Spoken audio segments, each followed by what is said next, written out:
Saya teringat pelajaran dulu sewaktu di kampus di negeri seberang. Di hari pertama pelajaran sejarah Amerika 101, sang dosen bercerita, J.P. Kuhn adalah pemimpin ekspedisi pelayaran bisnis pertama yang menggunakan saham sebagai pembiayaan ekspedisi timur jauh untuk mendapatkan biji pala atau nutmeg. Sehingga bertemu atau bertempur di pulau kecil yang dikuasai Inggris yang bernama Pulau Run di wilayah Ternate Tidore. Sehingga akhirnya terjadi tukar guling atau dalam bahasa bisnis yang terkenal adalah namanya swap share. Inilah deal pertama pertukaran wilayah Pulau Run milik Inggris ditukar dengan New Amsterdam di Amerika. New Amsterdam di pulau itu kemudian hari dikenal dengan nama barunya hingga sekarang dengan nama New York. Jadi kalau tidak ada Pulau Run penghasil biji pala, maka New York dan New Frontier Inggris bernama Amerika tidak akan pernah seperti sekarang ini. Kembali ke kapitalisme modern. Perjalanan Jan Pieter Soen Koen itu memerlukan biaya sangat besar. Karena itu dibuatkanlah sebuah usaha yang bernama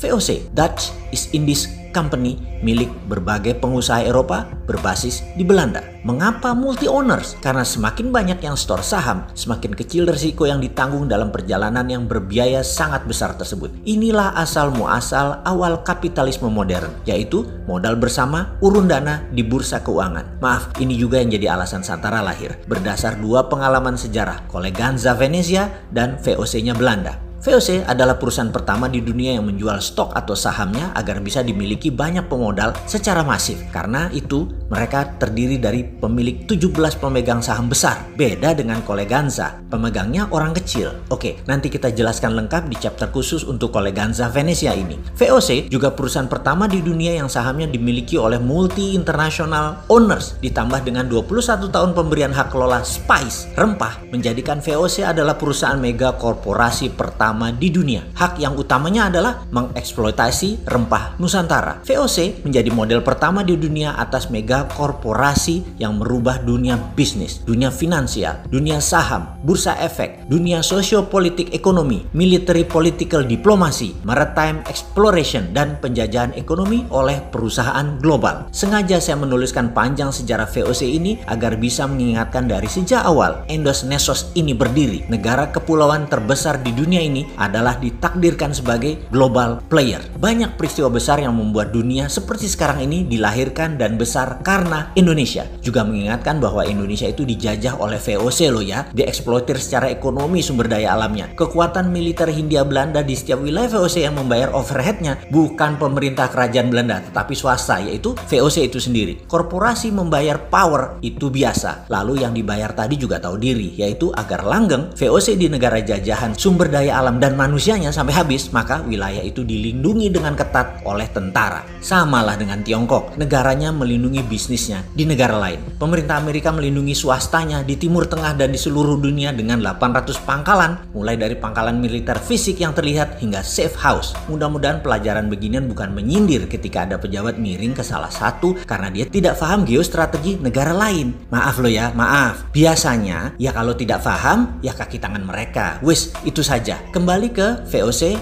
di Nusantara. Rebutan nutmeg, biji pala yang di zaman itu lebih mahal dari emas karena bisa menyembuhkan wabah penyakit yang melanda Eropa. Jadi new normal setelah wabah penyakit di Eropa secara singkat adalah Inggris dapat Amerika, Belanda dapat Indonesia. Deal bisnis yang merubah peta politik dunia. Kita lompati sebentar ke masa setelah Perang Dunia Kedua di Indonesia. Seperti tadi kita ingatkan, Indonesia memang ditakdirkan sebagai global player dan ini semua tergantung dari siapa yang mengelola negaranya. Kita semua sepakat bahwa Indonesia ada emas. Budaya logam Nusantara salah satu yang terbaik di dunia. Kesuksesan Majapahit menyatukan Nusantara dengan tanpa tumpah darah adalah menggunakan perjanjian logam. Emasnya Majapahit. Terbukti hingga saat ini ada emas di setiap kerajaan dan kasultanan di Nusantara. Kemudian syarikat dagang yang menyebarkan Islam di Nusantara, terutama tanah Jawa, menggunakan kekuatan emasnya Wali Songo. Hal inilah yang menjadikan Nusantara memeluk Islam tanpa merubah budaya karena masuknya lembut. Asli budaya Nusantara dan kita semua harus berterima kasih kepada kepada Wali Songo dan caranya mereka. Kembali ke emas, Pak Karno tahu sekali cadangan emas Nusantara ini dan di tahun 1955 sebagai dasar undangan 50 negara hadir di Indonesia dalam konferensi Asia Afrika karena Indonesia memiliki tangan di atas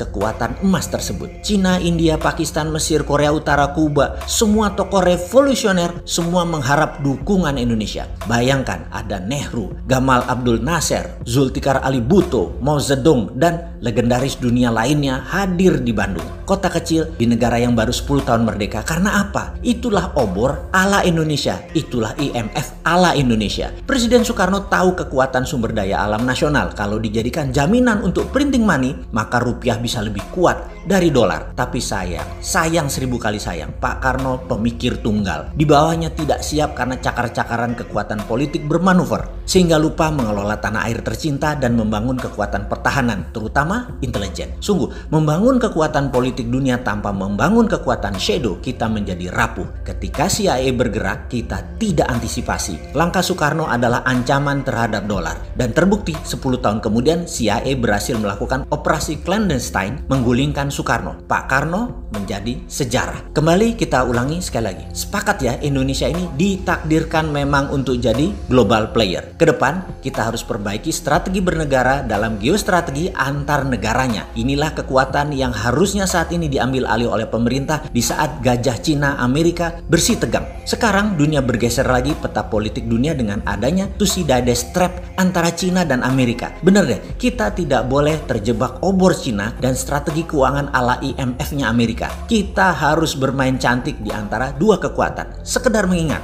jangan miring ke Amerika, jangan miring ke Cina. Gunakan hati ke depannya di dalam berbangsa dan bernegara. Sungguh, gunakan lebih dari satu hati di dalam mengelola negara. Hati-hati.